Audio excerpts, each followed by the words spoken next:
Hi friends, welcome to our next lesson on the Book of Ruth.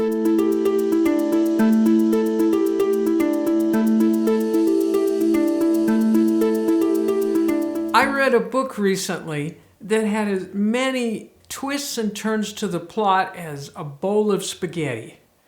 It seemed impossible to me that the author could ever pull all those loose ends together and come to a happy ending.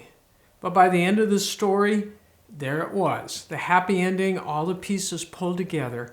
That's a little what we're going to see as we close out our study of the Book of Ruth. When we began reading our story, a happy ending looked absolutely impossible. But now, as we come to the final parts of our story, things have worked out in ways that we never anticipated. We're at the conclusion of our story with the Book of Ruth. Boaz has married Ruth, Naomi is cared for, and the village has embraced this Moabite woman. The impossible has taken place. God has not forgotten his faithful people. So let's see how the story wraps up. We'll continue in Ruth chapter 4, verse 11.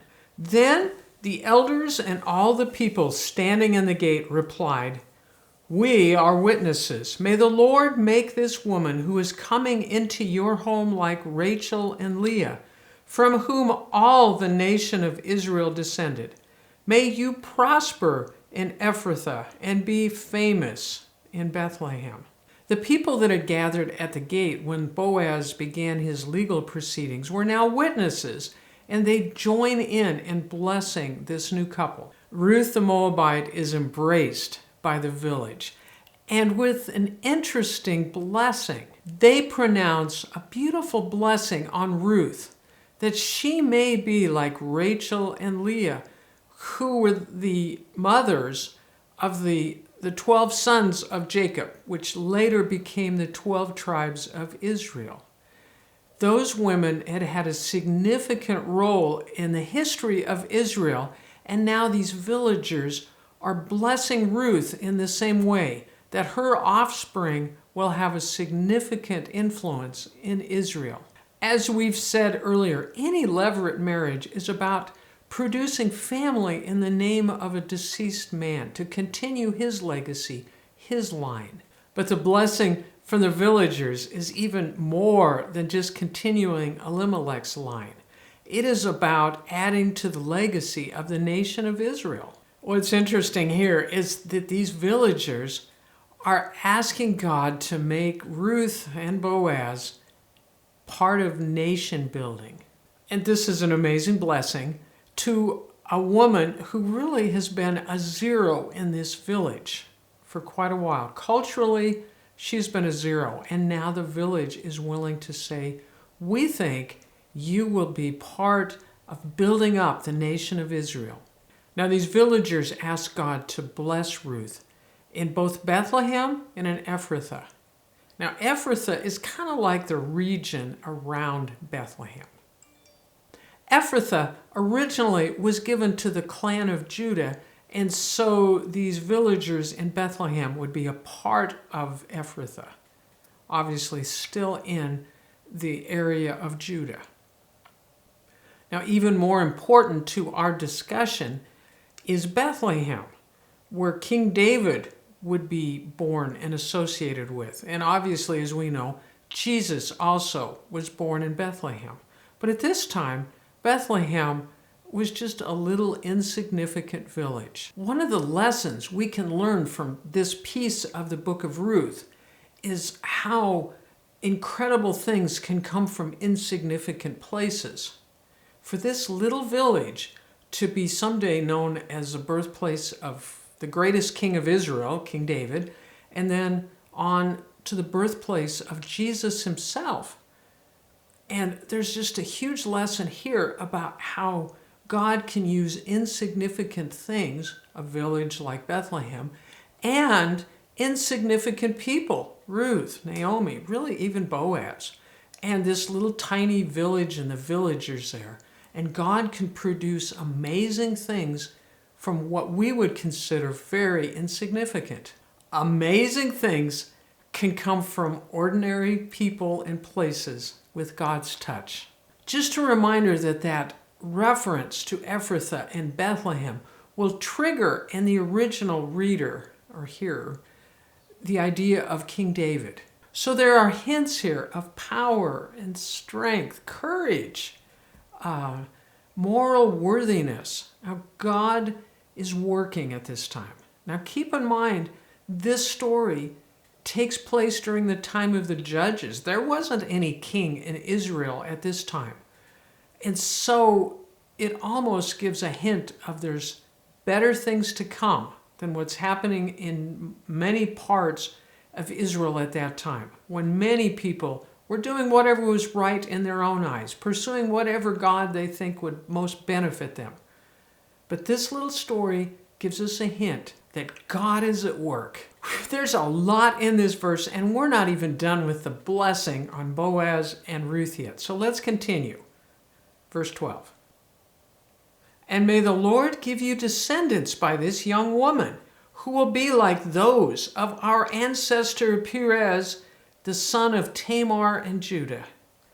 The crowd has already connected their blessing to Rachel and Leah in those patriarchal times.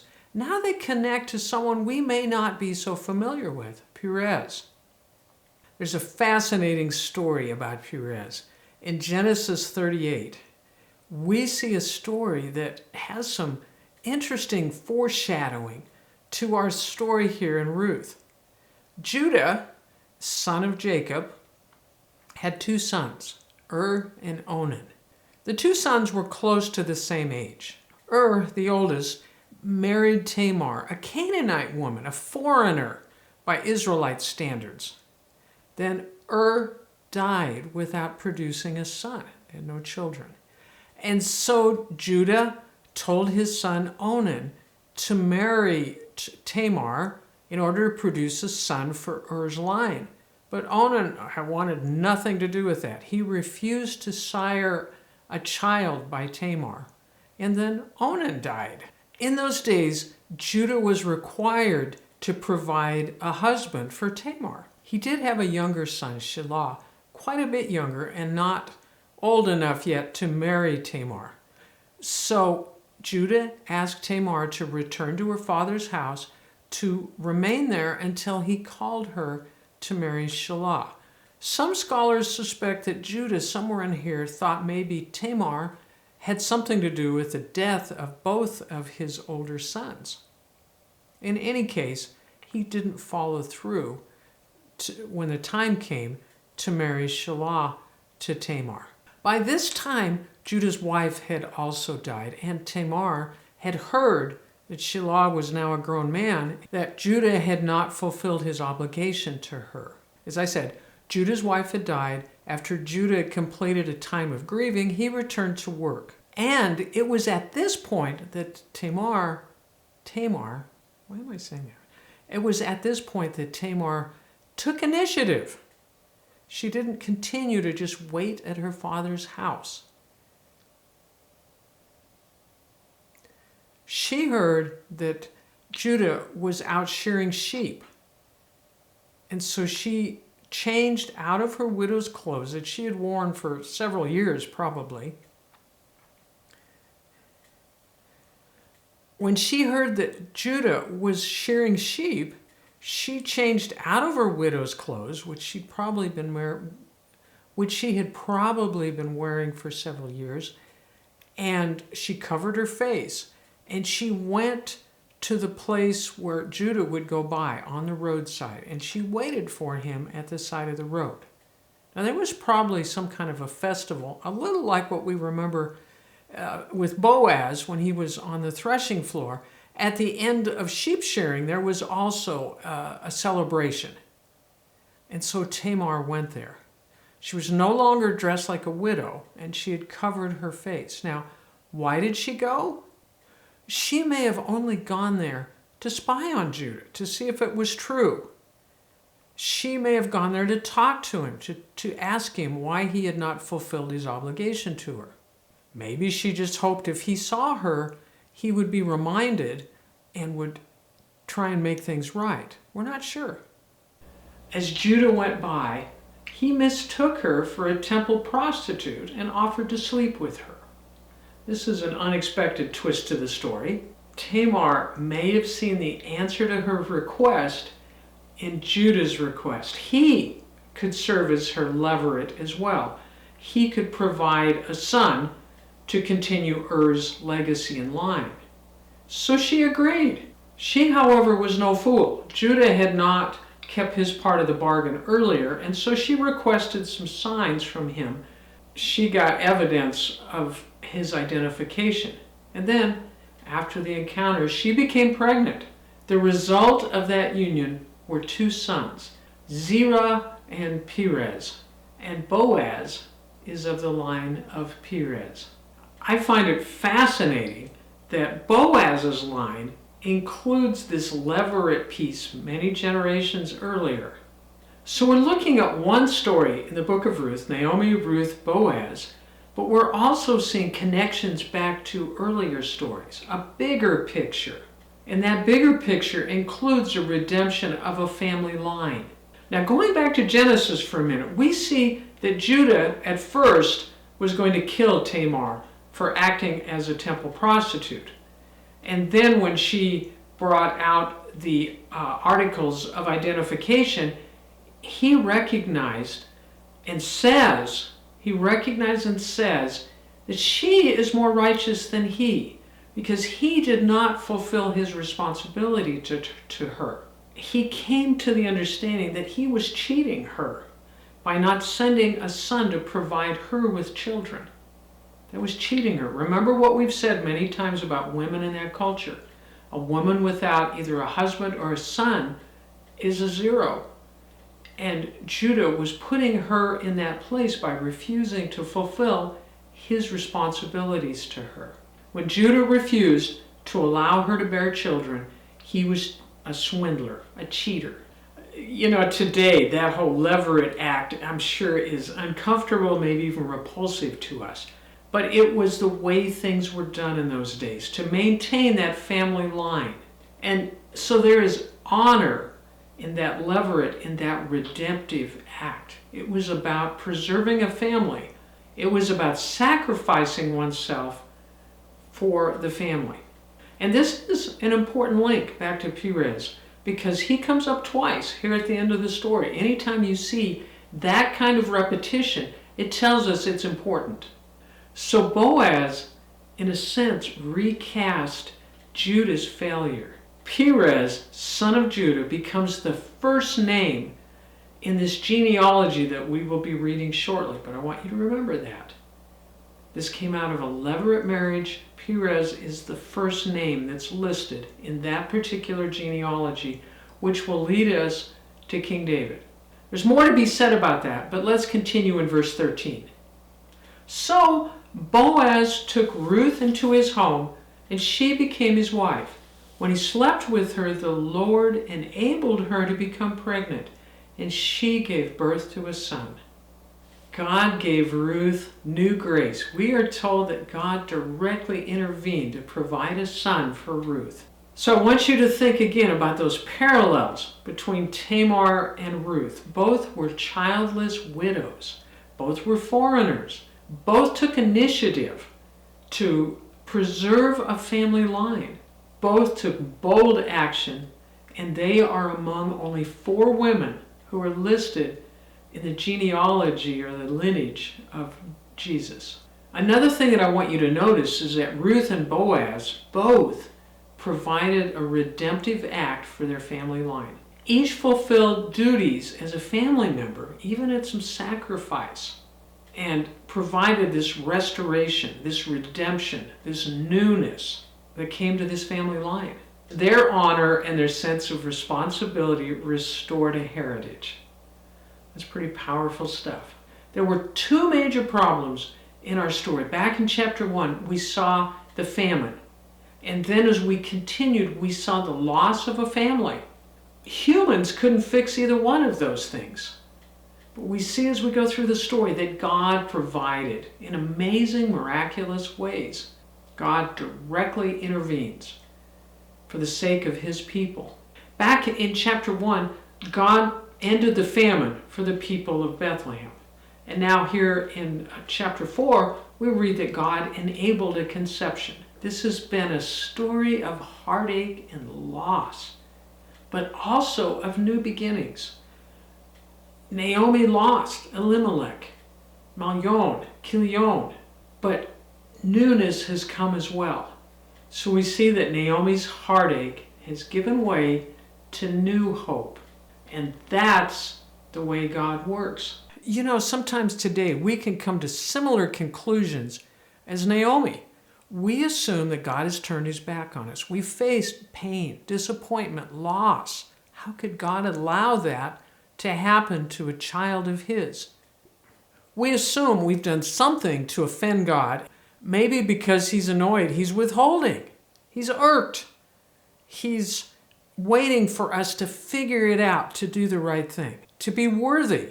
I spent a lot of time in an earlier lesson talking about false gods in that time frame because it's important for us to kind of understand the nature of false gods or the relationship that people have with false gods. People then, and even today, we have many false gods. There's this understanding that if I do the right thing for this God, whatever it is they want, then I will receive whatever it is I want. I don't want this God upset with me. And so I will do whatever I think to keep them happy. That idea of worthiness before this God can permeate all of us. We may assume that we need to do the right things to keep God happy. And when things go wrong in our lives, we may assume that we have not done the right things, that we have failed in keeping God pleased. And then we may assume God has turned his back on us. He's upset. He's withholding from us. If the transaction between us and a God is about keeping that God happy so we keep us happy, then you can see how this can spiral. Things go wrong. We've done the wrong things. We got to get it straightened out so that we get the right things. This can be the kind of thinking that we can slide into.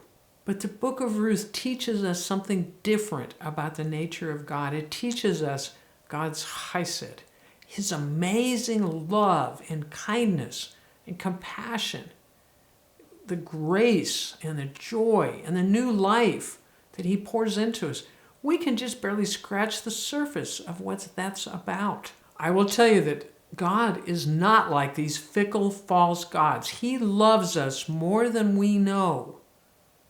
He understands us more than we understand ourselves.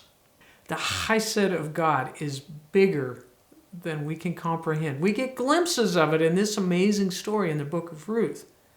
It gives us a little idea of the amazing love of God. This amazing love is unending and it is greater than we understand. So we have a happy ending here as we close out this story in the Book of Ruth. Boaz and Ruth have come together. God has given them a son. And they are able to redeem a family line because of their faithfulness and because of their commitment to honoring God and God's ways. But the great news is there's even more to this story. We're not quite finished with the Book of Ruth yet. God's chesed will show up again in an unexpected and amazing way. I hope you'll be back for that final lesson. As we close out the book, we discuss even further the amazing love of God. In the meantime, may God give you joy and peace and his amazing love as you go forward in the coming days. May you enjoy this newness and this transformation of God's presence. See you next time.